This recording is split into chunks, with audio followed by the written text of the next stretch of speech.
Hi hello good evening. അപ്പോൾ നമ്മുടെ വിഷ്ണുശാലിനിയുടെ പുതിയ ഭാഗമാണ്.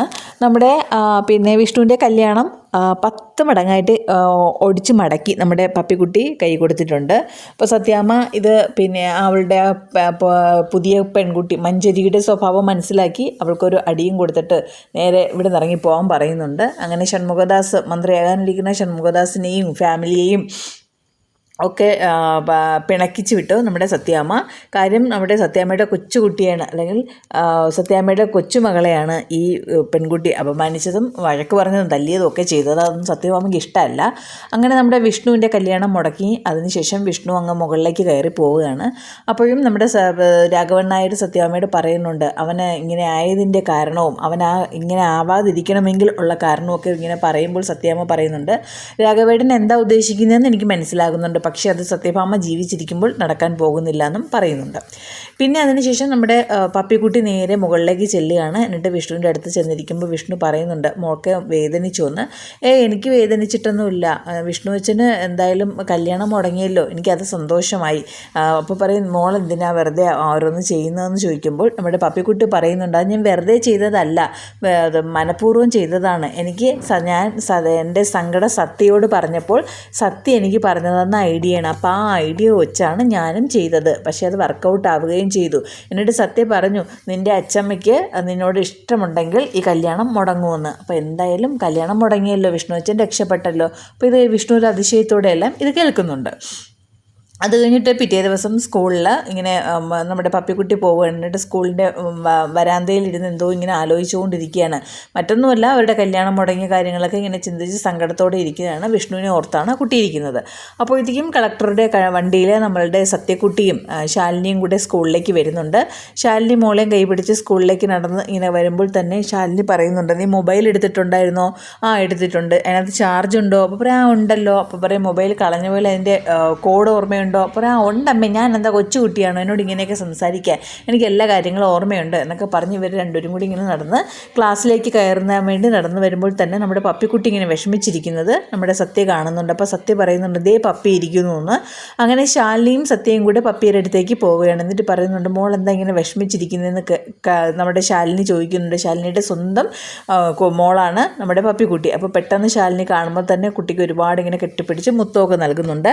എന്നിട്ട് ചോദിക്കുന്നുണ്ട്, എന്ത് പറ്റി മോളെന്ന് ചോദിക്കുമ്പോൾ പറയാം, അത് വിഷ്ണു അച്ഛന് ഭയങ്കര പനിയാണ്, അപ്പോൾ അതെനിക്ക് സങ്കടം വരുന്നുണ്ട്, അത് എന്താ അങ്ങനെ വരാൻ കാര്യം എന്നൊക്കെ ശാലിനി തിരക്കുമ്പോൾ പറയുന്നു, അത് ആഹാരം ഒന്നും കഴിക്കുന്നില്ല, എപ്പോഴും ചേച്ചിയമ്മയുടെ കാര്യം ഓർത്താ നടക്കുന്നത്.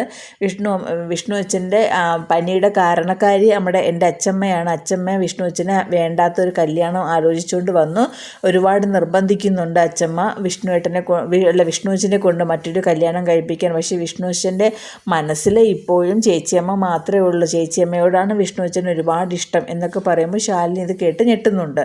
എന്നിട്ട് പറയുന്നുണ്ട്, വിഷ്ണു അച്ഛന് പനി വന്നാൽ ഞാനും ഇനി ആഹാരം ഒന്നും കഴിക്കുന്നില്ല, അപ്പോൾ എനിക്കും പനി വരുമല്ലോ എന്നൊക്കെ പറയുമ്പോൾ ശാലിനി പറയുന്നുണ്ട്, അങ്ങനെയൊന്നും ചെയ്യരുത് മോളെ, മോൾക്ക് വിഷ്ണു അച്ഛന് പനിയൊക്കെ മാറി വരും, അപ്പം മോൾ നല്ല കുട്ടിയാവണ്ടേ, മോൾക്ക് പനി വന്നാൽ വിഷ്ണു അച്ഛന് സഹിക്കാൻ പറ്റില്ല, അതുകൊണ്ട് മോൾ അങ്ങനെയൊന്നും ചിന്തിക്കരുത് എന്നൊക്കെ പറഞ്ഞ് ശാലിനി കുട്ടിയെ ആശ്വസിപ്പിക്കുന്നുണ്ട്.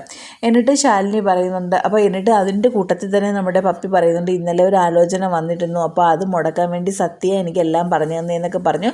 സത്യ ഫോൺ വിളിച്ചതും സംസാരിച്ചതും ഇവൾ ചെയ്ത കാര്യങ്ങളും നമ്മുടെ സത്യാമ്മ അടിച്ചതും എല്ലാ കാര്യങ്ങളൊക്കെ ഇങ്ങനെ പറയുമ്പോൾ ശാലിനി അന്തം വിട്ട് നിൽക്കുകയാണ്.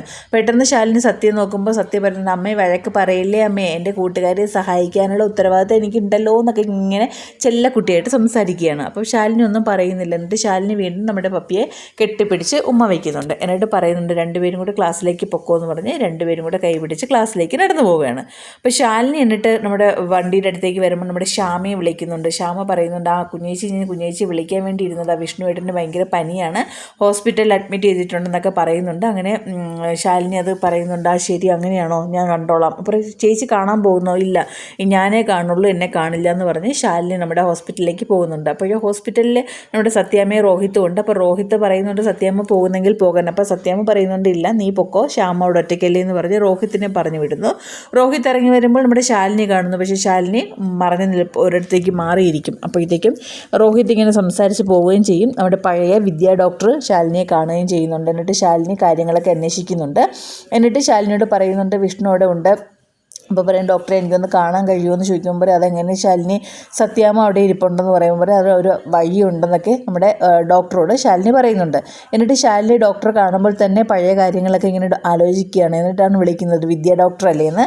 നമ്മുടെ പ്രസവ സമയത്തതും 4 പേര് മാത്രമേ കുഞ്ഞിനെ കൊടുക്കുന്നത് അറിയാവൂ എന്നൊക്കെ പറയുന്നതെല്ലാം നമ്മുടെ ശാലിനി ഓർക്കുന്നുണ്ട്. അപ്പോൾ എന്നിട്ട് നമ്മുടെ ഡോക്ടറും പറയുന്നുണ്ട് മറ്റേ മോളോ നോക്കിയും പറയും അത് എൻ്റെ കൂടെ ഉണ്ട്, എനിക്കൊപ്പം ഉണ്ട് ഡോക്ടർ എന്ന് പറയുമ്പോൾ എനിക്കൊന്ന് കാണിച്ചു തരാമോ എന്നൊക്കെ നമ്മുടെ ഡോക്ടർ ചോദിക്കുന്നുണ്ട്. അതിനെന്താ ഞാൻ കാണിച്ചു തരാം, ഡോക്ടർ ഇവിടെ ഉണ്ടല്ലോ എന്നൊക്കെ പറയുന്നുണ്ട്.